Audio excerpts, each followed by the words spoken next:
What is the minimum Google Ads budget? I get this question more than once a day, and I try to answer it the same way. It comes down to a lot of factors. In this video, I am going to introduce you to some key objectives you need to absorb in order to get your Google Ads campaign in shape for 2023. I'm going to go into a couple of things such as tracking conversions, how to calculate your budget, and how you should approach it through my eyes of being a chief marketing officer.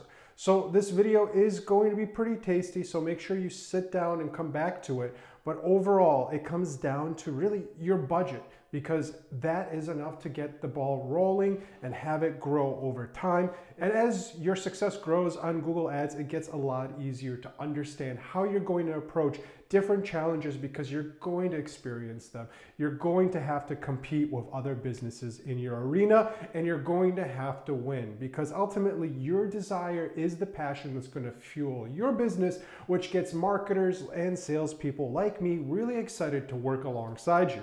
So if you want to find out more about what's coming up in 2023 from Google Ads and how you can really approach this from a business perspective to understand the opportunity and how to budget for your time and resources going into this new year. So let's dive in right now.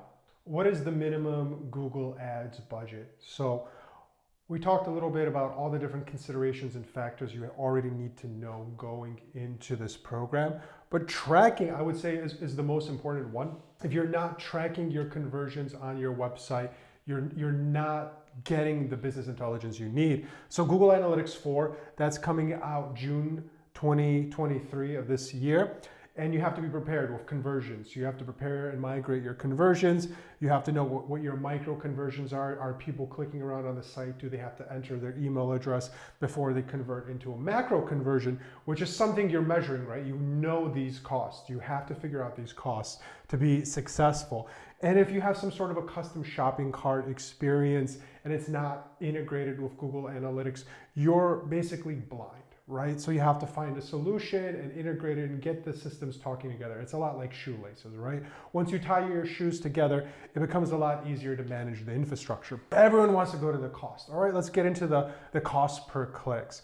So, the cost per click, the CPC, that's the one we hear a lot. But according to WordStream, it's between $2 and $4, right? If you want to get 100 people to your website, it's going to be between $2 and $4.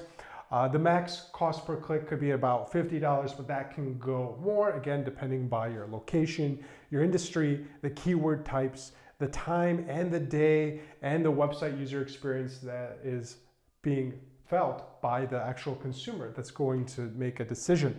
Once you start getting your tracking together, once you have at least some sort of business intelligence, and what I mean is running Google Ads, spending a couple $1,000s on it, and actually getting some results, because you're going to need that in order to build business metrics. So what are these business metrics? So one of the big ones we use is going to be ROAS, or rate of return on ad spend. And this is where you see that 10x, 100x, I will 1,000x your business, right? And this is how it works. You have to really get familiar with your average basket value. How much are people spending with your business? What's it costing you to acquire one new customer? So your CPA, and then your ROAS, which is the money you're actually spending on advertising. So a 1x return on ROAS, that's your break even, right? This is where your ad budget is actually starting to generate sales. You're getting positive data. You can refine, enhance, and grow the program. 2x ROAS is kind of a minimum, but really there is no minimum, right? It depends on your industry. Has this been around? Is it new? Are you in an area like New York or LA trying to do a spa or a salon where it's very competitive? There's a lot of different factors at play here. You have to take these economic considerations. So 3x ROAS is the average where the campaign and the program is sustainable. You're looking at something that is covering all the associated costs, which will go into the marketing budget. 4 to 10 rate of return on investment, and that can go even higher. Depends on the campaign. It's possible or it's rare. It's possible in the sense if you are, on a new fad, which is the next hoverboard, and you're the first one into it. On Google Ads, you're going to really sustain a lot of these results, but eventually, once it's been around for a really long time, and there's a lot of different brands offering hoverboards, then it's rare.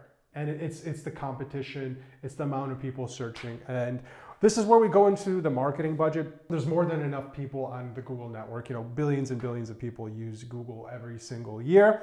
But let's just do a hypothetical marketing budget here.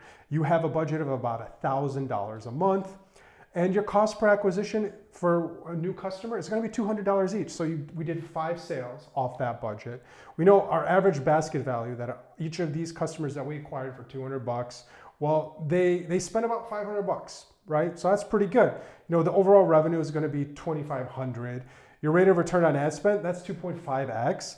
But when you look at your ad cost, well, it was $1,000, right? So then your gross profit is actually more about $1,500, but you're paying $1,000 a month on management, right? You're overpaying on management, and you don't have the management budget to actually justify the management. And this is where a lot of businesses actually waste their marketing budget. They get screwed over and have a bad taste in their mouths working with an agency. And that's not the case when you have a competent partner that gives you flexibility, cancel anytime terms, to where you can work with the one associate that helps your business grow and not really try to stifle its growth and lock you into something that's not working.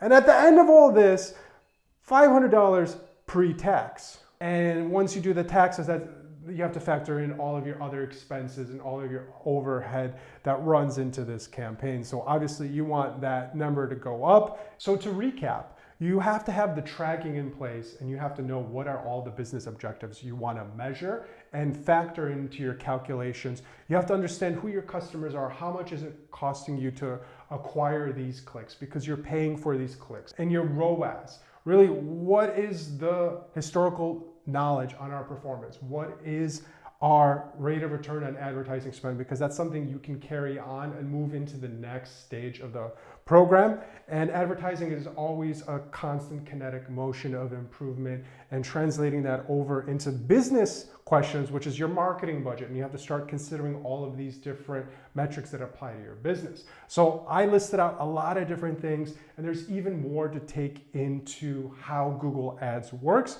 But at least if you follow these 4 pillars, you are going to be on the right track. If you like this video, please be sure to like and subscribe below, and I'll talk to you soon. Thanks for watching. If you're still unsure about your digital marketing question, be sure to request a free marketing audit from Zima Media, where one of our marketing consultants will create a personalized video response and address every single one of the smart marketing opportunities to grow your business.